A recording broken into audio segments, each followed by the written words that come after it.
ये भी मन में एक विशेष ज्ञान के आधार से ये हृदय में जगह समाप्त हो जानी चाहिए कि हे भगवान मेरा फिर जन्म हो जा, मेरा कभी जन्म ना हो मेरे दाता। क्योंकि मान लीजिए आपका फिर जन्म हो गया, जन्म होते ही फिर वही प्रोसीजर, बचपन में शिक्षा ग्रहण करो,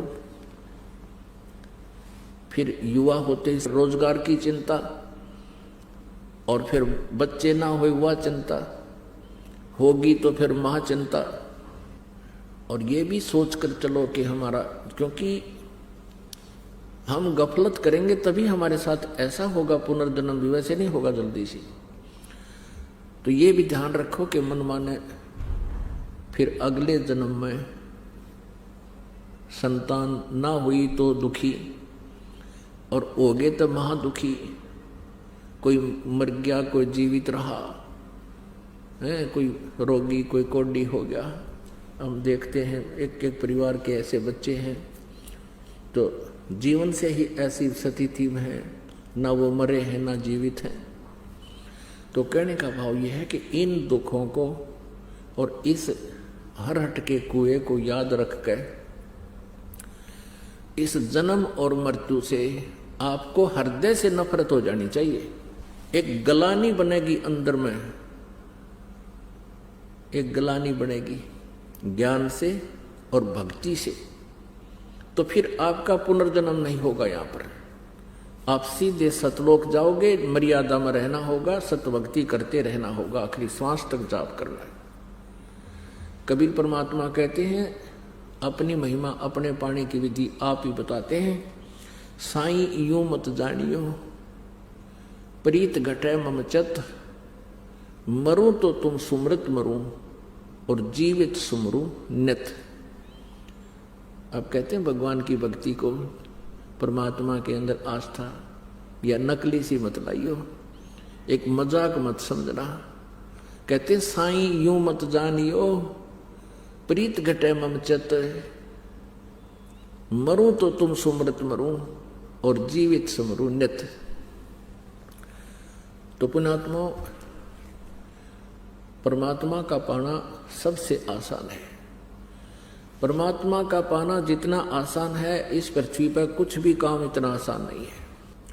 सतलोक में जाना जितना आसान है बहुत इजी है, लेकिन जो कठिन है वो ये है कि ये विश्वास होना जो ज्ञान दास आपको बता रहा है ये कठिन है। जिस दिन आपके ये विश्वास हो जाएगा कि सचमुच ऐसा ही है, आपका मोक्ष निश्चित है। और ऐसे वैसे कहने से नहीं, आपको एक पॉइंट पर 6 प्रमाण दिए जाएंगे कि परमात्मा कहाँ है, कौन है, कैसा है और कहाँ प्रमाण है, और वहां गए प्राणियों की क्या स्थिति है। अब जैसे हम देखा करते थे कि एक ऋषि ने 1000 वर्ष तक तप किया, एक ऋषि ने 10,000 वर्ष तक तप किया, और फिर क्या देखते हैं, बस हम तो इतना ही देखते हैं बड़े महर्षि थे और उन्होंने 1000 वर्ष तक तप किया, साधना की।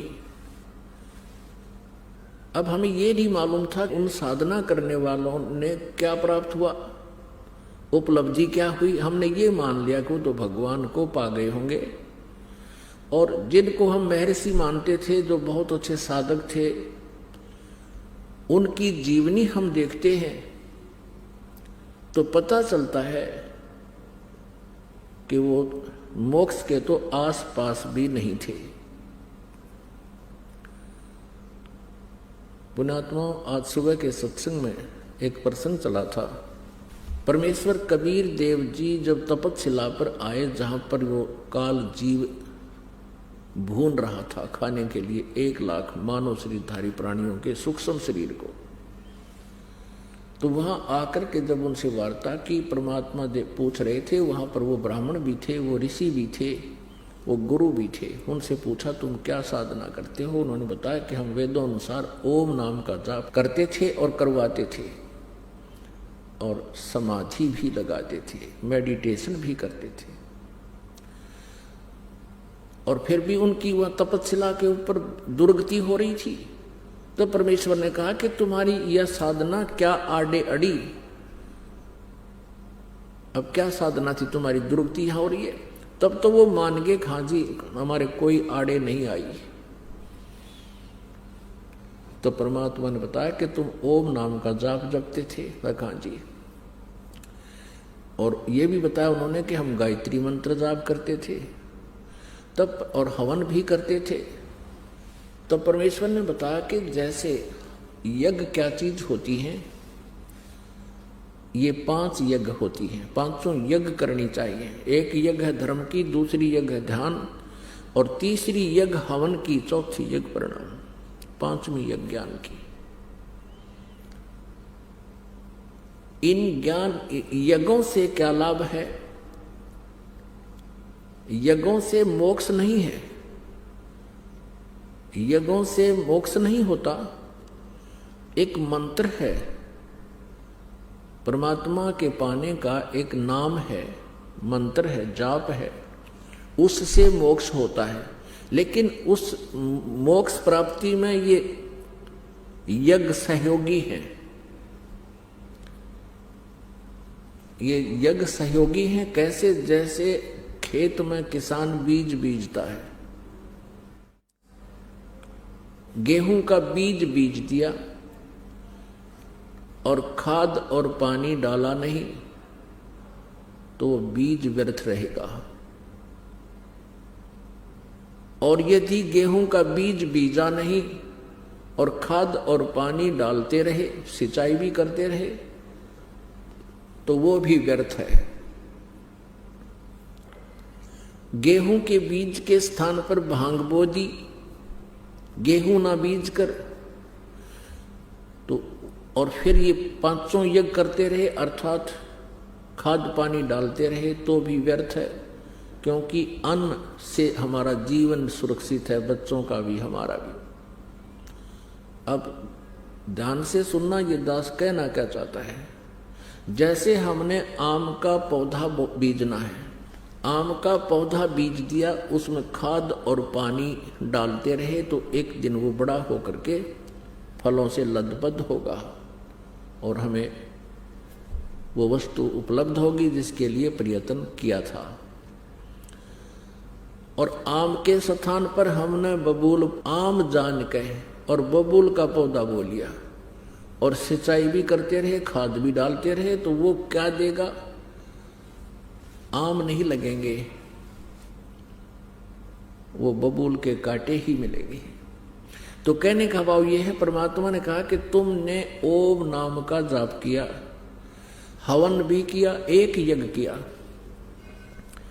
वैसे तो 500 यज्ञ करने चाहिए, वैसे दूसरा यज्ञ स्वाध्याय से हो जाता है, जिसको ज्ञान यज्ञ कहते हैं। अब परमात्मा बताते हैं कि तुमने प्रयत्न किया, लेकिन बबूल का बीज बो लिया, ओम का मंत्र जाप कर दिया, ये बबूल का बीज है। और हवन यज्ञ, धर्म यज्ञ, ये मान लिए, ये भी आपने कर ली, खाद पानी भी डाल दिया, तो बबूल का पेड़ पाक गया, आम का बीज बोया नहीं। अर्थ कहने का भाव यह है कि आप जी ने पूर्ण परमात्मा की साधना नहीं की, इस काल ब्रह्म तक की साधना की, या ब्रह्म के पुत्र हैं रजगुण ब्रह्मा, सतगुण विष्णु, तमगुण शिव जी, इन देवताओं की जो पूजा की, इससे तुम्हें मोक्ष नहीं हो सकता। जिस कारण से आप यहाँ तपस्या पर दुखी हो रहे हो, और इसके बाद आप कुछ दिन ब्रह्मलोक में रहोगे, क्योंकि ओम नाम के जापते हैं। उसके बाद आप नरक में भी जाओगे, क्योंकि पूर्ण परमात्मा की जब तक भक्ति हमें नहीं मिलती पूर्ण संत के माध्यम से, तब तक हम अपना वर्क डन ही पाते हैं, किया हुआ कर्म ही प्राप्त होता है। जैसा कर्म करेगा वैसा ही फल यहाँ का भगवान देता है।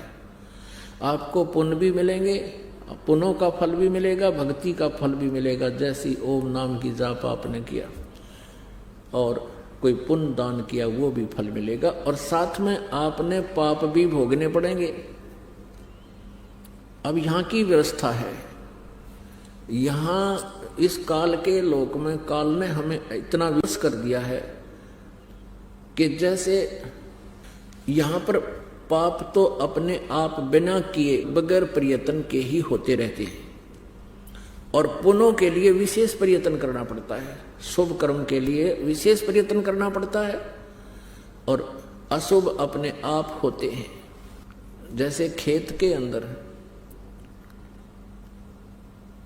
हमने गेहूं बीजना है तो उसके लिए कितना मेहनत मांगता है वो खेत।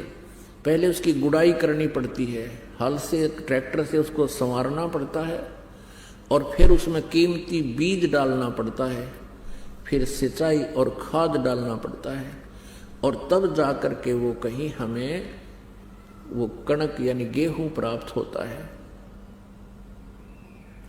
और यदि उस खेत में कुछ भी ना डाला, ना बीज बोए ना कुछ पानी डाले, तो अपने आप खरपतवार उसमें अपने आप अड़ंगा उग जाएगा।